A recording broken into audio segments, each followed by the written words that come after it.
galera, beleza? Leandro aonde? Na área. Eu já começo aqui fazendo uma pergunta. Por um acaso você que está assistindo esse vídeo nesse exato momento está naquela fase de conhecer um pouco mais Portugal e saber como é a vida dos brasileiros que já moram aqui no país, ou já pulou de etapa? Já está naquela fase da programação, do planejamento para vir morar em Portugal? Bom, independente da sua resposta, esse vídeo será para você, porque eu vou contar todos os passos, todo o meu planejamento, tudo que eu tive que fazer lá no Brasil para conseguir me mudar para Portugal. E um detalhe importante, nesse meu planejamento eu fiz algumas cagadinhas e eu vou compartilhar com vocês os meus erros e apresentar as soluções que eu só consigo ver agora, depois de 4 anos aqui em Portugal. Então, se você caiu agora de paraquedas nesse vídeo por causa da capa, ou então por causa do título, quer saber qual foi o meu planejamento, quer saber aonde eu errei e como você faz para não errar, se inscreva nesse canal, ativa as notificações, o famoso sininho,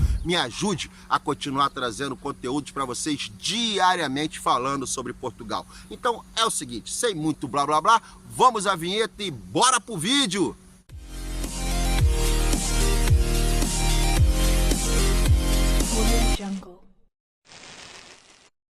Bom, então vamos lá, galera. Na verdade, isso aqui vai ser um bate-papo, não tem nada técnico. Eu vou compartilhar com vocês experiências pessoais, minha e da minha família, para que vocês que estão agora nessa fase de planejamento, nessa fase de conhecimento do país, possam aplicar, de repente, algumas coisas que nós fizemos positivas aí no planejamento de vocês. Eu começo aí voltando lá pro ano de 2015, tá? Foi onde teve o estalo e eu decidi, poxa, queria ir para Portugal. Olha só, queria ir.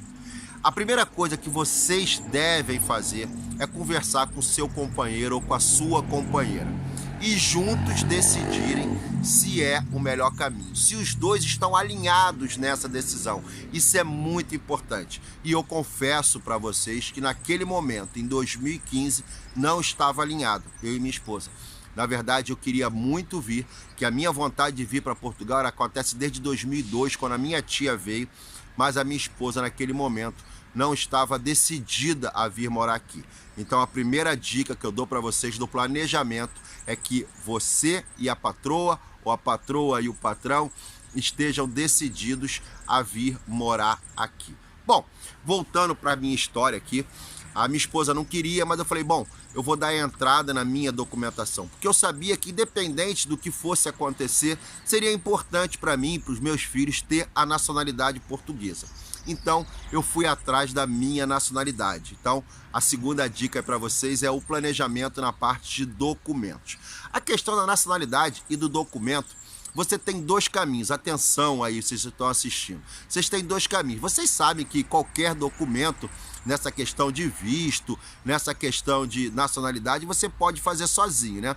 Então, são duas opções. Ou você tem tempo para fazer, ou você tem grana para pedir para alguém fazer, beleza? Eu não tinha nenhum dos dois. Naquele momento, eu estava trabalhando em torno de 14, 15 horas no Uber. Um abraço para a galera do Uber aí do Brasil.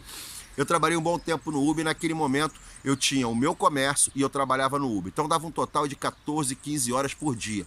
Eu não tinha dinheiro, tanto não tinha que eu tinha que ter a minha loja e trabalhar no Uber. Então, naquele momento eu não tinha nenhum dos dois. Então, vamos lá. O que eu tive que fazer? Eu tinha que aumentar a minha receita, galera. Gente, sem esforço vocês não vão conseguir. Tem que ter o esforço. A não ser quem já é privilegiado, já tem uma farpela no bolso, fica tudo mais fácil. Mas para a sua grande maioria, galera, tem que ter um esforço. Como é que eu trabalhava no Uber? A galera do Uber vai me entender. Eu virava à noite, de sexta para sábado, de sábado para domingo.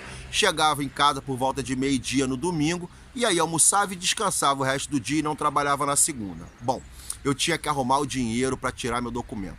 Eu não podia mexer no meu orçamento. Então o que eu fiz? Eu vou trabalhar mais. Então eu chegava em casa no domingo, almoçava, tirava um cochilinho até 4 horas da tarde e eu combinei comigo mesmo. O dinheiro que eu fizer no domingo e na segunda, que eram 2 partes que eu não trabalhava, eu vou guardar para minha nacionalidade. E ali começou o meu projeto, mesmo com a minha esposa ainda sem ter a certeza de que iria vir para cá. Para eu tirar a minha nacionalidade, eu dependia da minha mãe tirar a dela. Porque acho que eu já fiz vídeo para vocês falando, quem nasceu em Portugal foi meu avô, minha avó e minha tia. A minha mãe nasceu no ano que ela chegou no Brasil. Ela então não tinha nacionalidade portuguesa. Então ela tirou a nacionalidade dela e eu tive que tirar. E aí foi a grande virada de chave, que na verdade, nesse caso que eu estou compartilhando com vocês, deve ser uma exceção, nem todo mundo vai conseguir ter a sorte de passar por isso que eu passei. Os meus pais decidiram vir também. E foi aí que a minha esposa alinhou e eu continuei com a minha programação e eu já falo para vocês. É o seguinte, documentação tirada, a esposa, ok. Falei, então o que eu preciso agora? É rentabilizar. Lembra que eu falei para vocês que eu comecei a trabalhar no domingo e na segunda? Então, galera, foi assim 1 ano e tal, gente. 1 ano e tal trabalhando todos os dias para poder captar grana, fazer mais grana. E aí, chegou um determinado momento que eu tinha que rentabilizar mais, porque agora nós íamos falar de compra de passagem e nós íamos falar também da mudança para cá. E aí, como fazer? Vai depender só do que você tem para vender? Não, eu precisava de mais. E aí eu continuei, né, como eu falei para vocês, trabalhando naquele período, entreguei o imóvel que eu morava, que era arrendado, e fui para minha casa própria. Que na verdade era um esforço a mais, porque não era no grande centro, eu tinha que me deslocar em torno de 60 quilômetros para chegar no meu estabelecimento comercial, no meu comércio. Então ali também foi mais um esforço. Fica essa dica aí para vocês, que quanto mais vocês rentabilizarem, melhor. E aí entra um vacilo meu, que é o que eu quero compartilhar com vocês, que foi uma bobagem.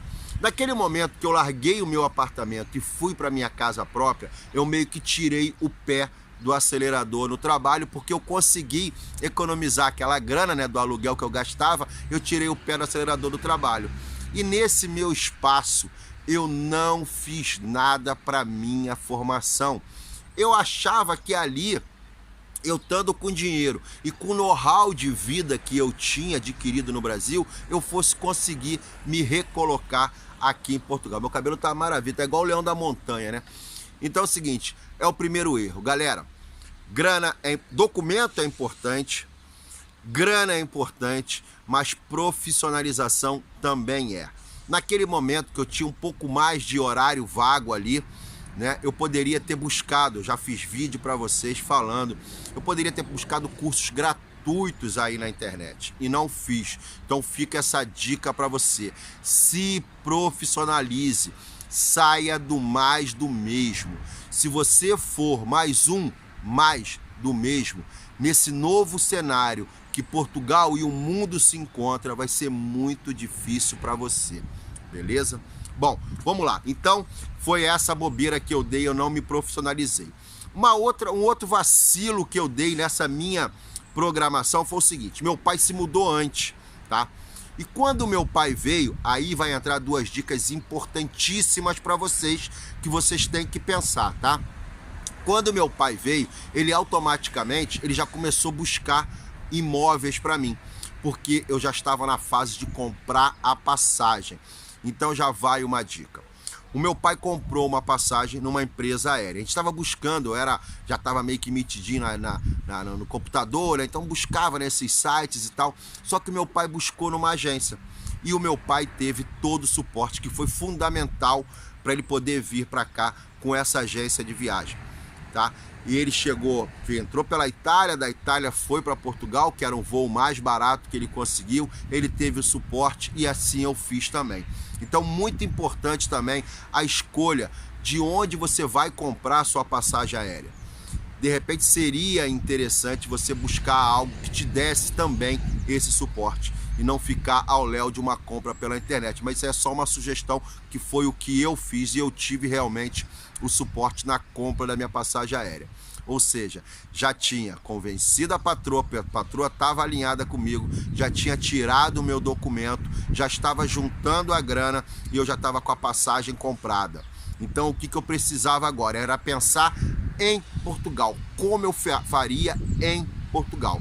Claro que junto ainda rentabilizando, eu vou entrar numa dica legal para vocês aí. Beleza, o que eu fiz? Eu vacilei, eu comecei a mandar currículo com o endereço do meu pai, tá? Meu pai já morava aqui, para os RHs, né, para os recursos humanos. E eu tive algumas respostas por e-mail, porque eu não botava telefone. Então, quando eu botei telefone, botei o do meu pai. Quando a agência ligava para contratar, galera, e eu não estava lá, eu me queimei. Eu me queimei numas 2 ou 3 agências, que eles chegaram até a falar: não faça isso, porque quando a gente quer o profissional, a gente vai ligar para buscar o profissional. Se ele não está aqui, não adianta mandar o currículo, porque o teu nome vai ficar aqui como que você não está em Portugal e você acaba perdendo depois futuras oportunidades. Então, uma outra dica para vocês aí em relação à entrega de currículo: não faça isso. Bom, e aí meu pai começou a buscar o imóvel para mim. Lembra que eu falei para vocês que essa questão do meu pai ter vindo, nem todo mundo vai conseguir? Então vamos lá, galera. Uma das coisas que mais arrebenta a gente aqui é questão de arrendamento, de aluguel. Seria muito bacana você amadurecer legal com a patroa essa questão de repente, um virante para conseguir arrumar a questão de imóveis, galera. Porque senão o que vai acontecer? Atenção, você está comigo aqui até agora, não sei nem quantos minutos tem, mas olha só, o que vai acontecer? Você vai vir, vai ficar hospedado num Airbnb, num hotel, num hostel e vai buscar o imóvel. Imóvel aqui não é tão fácil. E aí você vai começar a se desesperar, porque vai ver o teu dinheiro gastando, tua família ali, você tem que conseguir alugar o imóvel e vai acabar alugando qualquer coisa e com preço lá em cima. E isso vai ser complicado. Então, de repente, são mais uma vez 2 caminhos. Se você pode, contrata um serviço de uma empresa séria, para buscar esse imóvel para você. Mas um detalhe importante para você que está aí comigo: o seguinte, não é você contratar essa empresa falar assim: ó, tem um arrendamento aqui de 600. Ah, pá, 600, tu vindo para cá, tu vai conseguir. Tem que virar para essa empresa e fazer o seguinte: olha só, eu quero um T1 ou eu quero um T2 até 400 euros, até 450 euros. A pessoa vai buscar para você. E ela tem que encontrar aquilo ali para você. Não adianta você contratar um serviço e a pessoa te apresentar uma coisa que você teria aqui na primeira semana que você chegar. Beleza? Então fica a dica para vocês. Então são essas 2 possibilidades. Ou você contrata esse serviço, tá? E tenta minimizar essa dor, porque às vezes você fala: eu vou pagar tanto por uma empresa. É melhor eu ir para lá e economizar esse dinheiro. Olha lá, pensa bem, porque às vezes você chegando aqui, você não consegue alugar, tu vai gastar mais de moradia do que se tivesse contratado o serviço. Pensa nisso, tá? Isso é só uma sugestão para vocês. Bom, beleza. Então, se você puder vir antes, beleza, ou então contratar esse serviço. Mas vamos lá, você ainda não saiu ainda. Já dei algumas dicas para vocês ainda não saíram do Brasil. Agora vai a parte final, né? Você já buscou tua passagem e tal, já é se desfazer das coisas. Quando você decidir o negócio, você vai fazer uma lista, tá? Uma lista do que você tem. E ali você vai estipular menos útil, mais ou menos, útil e essencial, tá? E aí você vai colocando as coisas para vender nessa ordem. Foi assim que eu fiz. Eu fui me desfazendo das coisas no tempo certo da minha viagem. Beleza? Então eu fiz uma troca de um carro, fiz troca de outro carro, eu fui diminuindo os valores, entendeu? Porque eu também não podia ficar a pé. E fui e consegui me desfazer de tudo. O que sobrou, dei bobeira, que eu poderia ter anunciado. O que sobrou ainda foram coisas supérfluas, eu poderia ter anunciado lá atrás e não fiz. Então eu dei bobeira, tive que doar algumas coisas. Então fica essa dica para vocês. Então é se desfazendo das coisas até a data da viagem. Quando eu falo de planejamento, é antes de chegar no país. E aí, meus amigos, chega a data do seu embarque. Você já está com tudo certinho. O que eu passei para vocês de planejamento nesse vídeo aqui? Eu falei para vocês que vocês têm que, primeiro, conversar com o seu companheiro ou com a sua companheira, decidir isso direitinho, ver documentação direitinho, ver a questão de rentabilidade, você juntar o máximo de dinheiro possível e sem esforço. Não será possível isso. Depois, a especialização, conseguir, não sei como, tempo, mesmo captando dinheiro, tempo para se especializar em alguma coisa. A dica da busca de emprego para você só quando chegar em Portugal. A dica numa assessoria de viagens para você ter um acompanhamento e um suporte para você e para a tua família. a dica da contratação de uma empresa para arrumar o imóvel para você, ou você vir antes para buscar esse imóvel, e a venda de todos os seus itens. Eu vou fazer o seguinte: se vocês comentarem nesse vídeo e deixarem um like, o que vocês acharam, eu vou fazer um chegada em Portugal. Os passos da sua chegada em Portugal. Galera, eu espero que eu tenha ajudado de alguma forma compartilhando a minha experiência, o que eu fiz na minha vinda para cá. Foram 2 anos de planejamento e execução desse planejamento. Espero que tenha gostado. Se gostou, deixa um like. Se não é inscrito no canal, se inscreva. E ó, beijo, abraço e fui! Fala, Leandro Antunes e toda essa galera maravilhosa do Conexão Rio Braga. Hoje completamos o episódio 15. Episódio 15. É debutante, né, Leandro? Não sei como é que é em Portugal, depois você fala pra gente. Muito bem, vamos ao episódio 15, o episódio 15. Então, já estamos aqui no nosso 1 Minute Speaking English, 1 minuto falando inglês, episode 15. 15. Vamos lá então. Present Perfect, o presente perfeito. Como é que funciona o presente perfeito? Dessa forma. Olha só. Tom is looking for his key. O Tom está procurando pela sua chave, pela chave dele, né? He can't find it. Ele não consegue, can't, não pode, não consegue encontrar a chave. He has lost his key. Ele tem perdido, ele perdeu a sua chave, entendeu? Então, por isso que é o present perfect, que é o presente perfeito. Daqui a pouquinho, no nosso 5 Minutes Speaking English, nós vamos desdobrar um pouco aí o present perfect para que você entenda melhor, tá certo? E possa aplicar.